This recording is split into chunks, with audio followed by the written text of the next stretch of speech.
This is the EK Res plus a Typhoon 3. I now have this installed. All air is out of the Typhoon 3. Got expelled up to there. I've now managed to build my case. She's all now put back together. As you can see at the back, you've got your output, input, okay, but at the back it's connected to full fluid there, drops into here. When I activate the pump to cycle around the system, I just keep topping up the EK, then keep the cap off that to release the air. On the 800D, those are your hot swap bays. Here, I'll just remove this drive. That's a drive out, and that's what they mean by this hot swap bay. That's the carry plate. It's not toolless, so you'll notice there's a screw there, and that's the connecting position at the back. You can see that at the back. All those cables are hidden via a plastic cover, and then all you do is slip it back in. In she goes. Lever forward and little click. You have 1, 2, 3, 4 you can fit. In this area here, the cover's on under there. I have an IDE. I just transfer the odd bits and pieces, applications and whatnot down there. There's a 700 gig hard drive down in that area. Again, it'll take another 3 hard drives in there. Coming around the case, that's the side view, lower end. That's zone 1. I have a 128 loon down there, pushing up to this 140. Okay, it's reflective because I've left the original packing on the inside. My poster is switched off at this point in time. That's my modular 1000 watt power PSU. And again, just looking, if you look in there, you'll see I'm just doing a double check to make sure I'm not getting any leaking off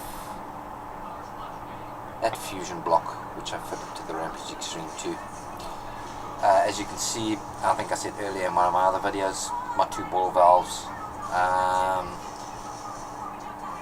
just for if there's any emergency that arises, I can just drain off very, very quickly.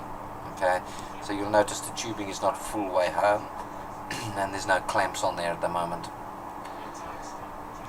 That needs to be done. I'm using a Coolstream 360 on the roof. EK. Again, I'm using quite a bit of EK stuff and bits power now. With the EK stuff, the packaging is excellent. I must say they've just stepped up over the last few months. The radiator, it's not a big difference, but I've noticed a drop of about 2 to 3 degrees. That's the new high flow EK water block, which I've had for a few months now. Very, very happy with that. Most of the tubing in the loop is 1/2 inch or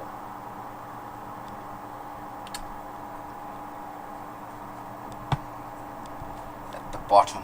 You will notice coming off that on the left hand side, that will be 3/8 of an inch. Plus you will notice the adapter there for the 3/8 meeting the 1/2 inch at the other end of this ball valve.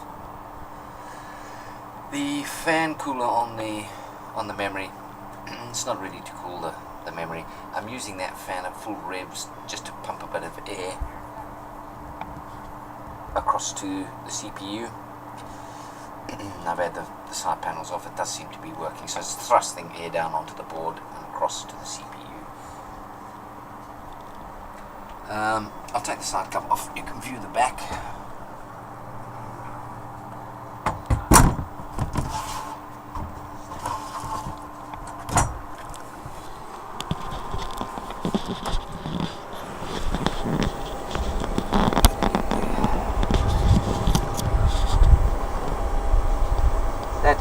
5 pump on the Typhoon 3.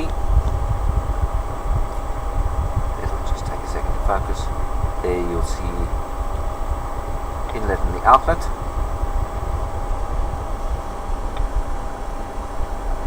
The little black box, or that you're seeing there with that wiring, that is a blue LED just shining down into the Typhoon 3.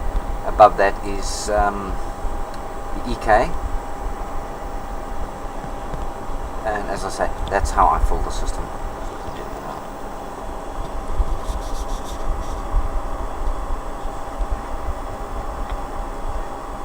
You can see that that braiding has become a bit tatty. I need to just do some work on that. So it's basically how most of your water coolers would set up, the inlet and the outlet, from pump into the CPU, from the CPU up into the radiator, down into the graphics card, south, north, back into the resers again. So that's her, and I think all my covers can now stay on.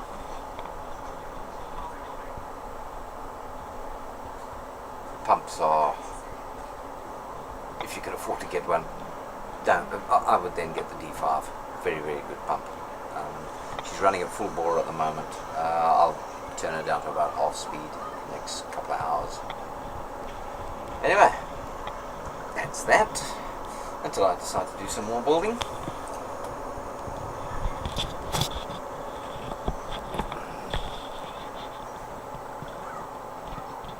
Thanks for watching.